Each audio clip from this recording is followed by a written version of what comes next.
Hello and welcome in the rise. आज हम discuss करेंगे पॉलिटिकल और social movements in the modern India. Political और सोशल मूवमेंट्स जो मॉडर्न इंडिया में हुए थे उनको डीपली डिस्कस करते हैं। Indian society is encompassed by caste, race, religion, language and region. जो इंडियन सोसाइटी है वो एक कॉम्बिनेशन है जहाँ पे यूनिटी एंड डाइवर्सिटी है, जहाँ पे डिफरेंट टाइप की कास्ट हैं, रेस हैं, रिलीजन हैं, लैंग्वेजेस हैं डिफरेंट टाइप्स की और डिफरेंट टाइप्स के रीजन हैं। Social movements have an advance agenda with the aim of reforming political और सोशल स्ट्रक्चर्स। जो सोशल मूवमेंट्स हैं इनमें एक एडवांस एजेंडा है, मतलब एडवांटेज है, एम है इनका कि ये रिफॉर्म कर सकते हैं पॉलिटिकल और सोशल स्ट्रक्चर्स को। इनमें इतनी ताकत है पॉलिटिकल मूवमेंट्स में और सोशल मूवमेंट्स में। Social movements initiatives are focus on the goal of restoring society. जो इनका मतलब इनिशिएटिव्स है, इनका जो एम है सोशल मूवमेंट का जो हुए हैं, इनका मतलब रिस्टोर करना सोसाइटी को अच्छी तरीके से, अच्छी चीज़ें सीखना, अच्छी चीज़ों के लिए मूवमेंट्स करना, इनका ये एम रहा है सोशल और पॉलिटिकल मूवमेंट का। A social movement is a mass movement. ये सोशल मूवमेंट जो होता है ये एक मास मूवमेंट होता है and is a concerted effort by the people to promote a change और फाइट फॉर चेंज। ये सोशल मूवमेंट जो होता है एक मास मूवमेंट होता है जिसमें हजारों लाखों लोग जुड़े होते हैं, उसमें ये चलते हैं, आंदोलन करते हैं। मास मूवमेंट में एक मास होता है, मतलब लोगों का बहुत सारी भीड़ होती है। इसमें एफर्ट होता है जो चेंज करता है, जो प्रमोट करता है चेंज को या चेंज के लिए लड़ते हैं, ये सोशल मूवमेंट के थ्रू होता है। सम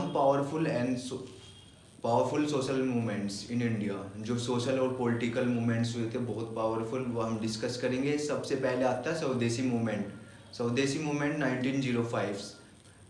स्वदेशी मूवमेंट जो ये रिवॉल्यूशन था, ये मतलब अंग्रेजों के खिलाफ हुआ था, ब्रिटिश के खिलाफ। इसमें मतलब इंडियंस ने स्ट्रगल किया था कि वो उनके प्रोडक्ट्स वगैरह को बाइकआउट करेंगे, उनके गुड्स को बाइकआउट करेंगे और जो अपने स्वदेशी चीज़ें हैं उनको मतलब उनको यूज करेंगे ज़्यादा, उनका बाइकआउट करेंगे, उनके प्रोडक्ट्स को जलाएंगे। This revolution that started in India struggle for liberty. ये आज़ादी के लिए स्टार्ट हुआ था। सेंटर्ड फॉर थ्रोइंग, इसमें एक सेंटर था जो थ्रोइंग था ब्रिटिश एम्पायर को आउट ऑफ कंट्रोल। जो ब्रिटिश एम्पायर था उसे उखाड़ के फेंकना, इसका एम था एक तरीके से बिकमिंग अ सेल्फ सफिशिएंट स्वदेश, जिससे हम कि सेल्फ सफिशिएंट, खुद पे निर्भर बन जाए, आत्मनिर्भर बन जाए, सेल्फ सफिशिएंट स्वदेशी।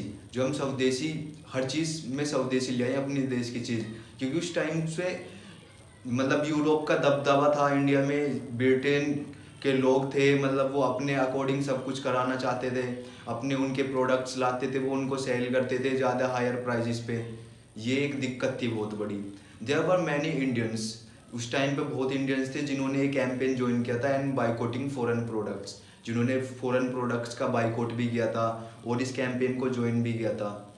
There imported clothes have been burn. जो मतलब इनके इम्पोर्टेड क्लोथ्स थे जो इंडिया में आए हुए थे, ब्रिटिश के मैन्युफैक्चर्स क्लोथ्स आए हुए थे, उनको बर्न कर दिया गया था इंडियंस द्वारा। ब्रिटिश आइटम्स बाइकआउटेड, ब्रिटिश आइटम्स का बाइकआउट हुआ था और डोमेस्टिक्स गुड्स आर जनरेटेड। जो डोमेस्टिक गुड्स है मतलब जो देश वाले प्रोडक्ट्स हैं वो जनरेट होने लगे थे। और सेकंड पे आता है satyagraha. Satyagraha one of Indian history and most noted campaign. जो मतलब सबसे इम्पोर्टेंट कैंपेन है इंडियन हिस्ट्री का। Satyagraha was one of the Indian history most noted campaign that peacefully brought together thousands of people. जिसका मतलब एम था बहुत सारे लोगों को पीसफुली एक साथ जोड़ के रखना और सत्याग्रह करना, सत्य के लिए लड़ना। Gandhi ji started so many satyagraha in India. Gandhi ji ने बहुत सारे सत्याग्रह स्टार्ट किए थे। जब गांधी जी अफ्रीका से लौट के इंडिया में आए थे 1915 में, उस टाइम पे उन्होंने इंडिया की कंडीशंस देखी थी, इंडिया में घूमे थे पूरा, तो उन्हें एक आइडिया आया कि उन्हें एक सत्याग्रह स्टार्ट करना चाहिए। चंपारण, सबसे पहले चंपारण सत्याग्रह स्टार्ट हुआ था जो कि फार्मर्स के लिए स्टार्ट हुआ था 1917 में। 1917 में स्टार्ट हुआ था चंपारण सत्याग्रह, बिहार में चंपारण डिस्ट्रिक्ट में हुआ था। ये चंपारण जगह है, तो वहाँ पे फार्मर्स को बहुत ज़्यादा दिक्कत आ रही थी कि ब्रिटिश उन पे टैक्स ज़्यादा इम्पोज कर रहे थे और उन्हें इंडिगो उगाने के लिए फोर्स कर रहे थे। कि आपको इंडिगो ही प्रोड्यूस करना है, इंडिगो ही एग्रीकल्चर करना है। और उसके बाद था खेड़ा सत्याग्रह। खेड़ा सत्याग्रह इसके एक साल बाद था, जो कि 1918 में हुआ था, खेड़ा डिस्ट्रिक्ट गुजरात में, जहाँ पे गांधी जी ने सत्याग्रह किया था। और इसके बाद थर्ड नंबर पे आता है चिपको मूवमेंट। चिपको मूवमेंट्स ये थे, ये 1973 में मतलब अपनी पीक पे था, स्टार्ट हुआ था। चिपको मूवमेंट में डिफोरेस्टेशंस के अगेंस्ट लोग लड़ रहे थे, मतलब पेड़ नहीं कटने चाहिए, पेड़ को बचाना चाह रहे थे, पेड़ों को। The Chipko movement was and the Chipko Andolan on the basis of Gandhian ideals. ये गांधीयन आइडियल्स पे था। So people fighting against deforestations, मतलब लोग फाइट कर रहे थे डिफोरेस्टेशन के against by embracing trees to avoid their cutting.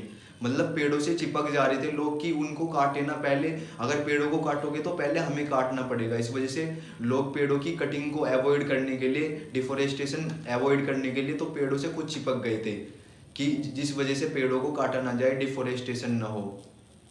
The agitation started at the beginning of 70s। ये जो एजिटेशन है, मतलब ये जो एक आंदोलन है चिपको मूवमेंट, ये इसकी आग मतलब चिंगारी 1970s में स्टार्ट हो गया था, led by Chandni Prasad Bhatt and the Sundarlal Bhaguna. ये दो के द्वारा स्टार्ट हुआ था, led by Chandni Prasad Bhatt and the Sundarlal Bhaguna 1970s में। उसके बाद आता है फोर्थ पे नर्मदा बचाओ आंदोलन, क्योंकि नर्मदा रिवर को बचाने के लिए आंदोलन था 1985 में।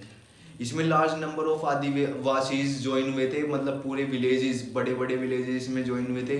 इन्वायरमेंटल एक्टिविस्ट इसमें ज्वाइन हुए थे, ह्यूमन राइट एक्टिविस्ट इसमें ज्वाइन हुए थे, मतलब सब एक साथ आ गए थे इसमें। ये एक बहुत बड़ी रैली थी नर्मदा बचाओ आंदोलन। ये था मतलब नर्मदा को बचाना है कि उसके ऊपर इतने सारे डैम्स कंस्ट्रक्शन हो रहे हैं, इतनी सारी फैक्ट्रीज इंडस्ट्रीज लगाई जा रही है, नर्मदा को मतलब पोल्यूटेड किया जा रहा है। तो उसको उस चीज़ से बचाने के लिए कि नर्मदा क्लीन रहे, उसके ऊपर जितने प्रोजेक्ट और ना बने, डैम्स ना बने, उसको बचाने के लिए नर्मदा आंदोलन स्टार्ट हुआ था 1985 में। उसके बाद आता है एक बड़ा आंदोलन एंटी मंडल एजिटेशन 1990 में। एंटी मंडल एजिटेशन, ये मंडल कमीशन के खिलाफ हुआ था। मंडल कमीशन में ये हुआ था कि 27% कोटा दिया जाएगा ओबीसीज को, अदर बैकवर्ड क्लासेस को। तो और जो कास्ट थी इंडिया की, मतलब और जो जनरल वाले थे, उन्होंने इसके खिलाफ एंटी मंडल एजिटेशन स्टार्ट कर दिया था, उसके एंटी कर दिया था। मतलब जो मंडल कमीशन की 1990 में एक जो ये मंडल कमीशन ने रिकमेंड किया था कि 27% कोटा दिया जाए ओबीसीज को, अदर बैकवर्ड क्लासेस को, मतलब गवर्नमेंट एम्प्लॉयमेंट में। तो इसके खिलाफ सभी स्टूडेंट्स, मतलब all over students of India start protesting, सबने प्रोटेस्ट स्टार्ट कर दिया था। तो उसी के खिलाफ ये मतलब अच्छा मतलब एक आंदोलन स्टार्ट हुआ था। उसके बाद आता है जन लोकपाल बिल, जिसे एंटी करप्शन मूवमेंट भी कहा जाता है, जो लैड किया गया था अन्ना हजारे द्वारा 2011 में, जो कि दिल्ली में हुआ था। इसमें एंटायर नेशन, इसमें पूरा देश एक साथ आ गया था, and state by with him, Anna Hazare के साथ ही रहा था। जिसने लॉन्च किया था, एक अन्ना हजारे जी ने लॉन्च की थी हंगर स्ट्राइक, मतलब भूख हड़ताल लॉन्च की थी उन्होंने, भूख हड़ताल शुरू कर दी थी न्यू दिल्ली में जंतर मंतर पे 5 अप्रैल 2011 में। और ये इन्हें बहुत सक्सेस भी मिली थी। जन लोकपाल बिल मतलब एंटी करप्शन मूवमेंट था एक, जिसमें कि किसी के खिलाफ भी मतलब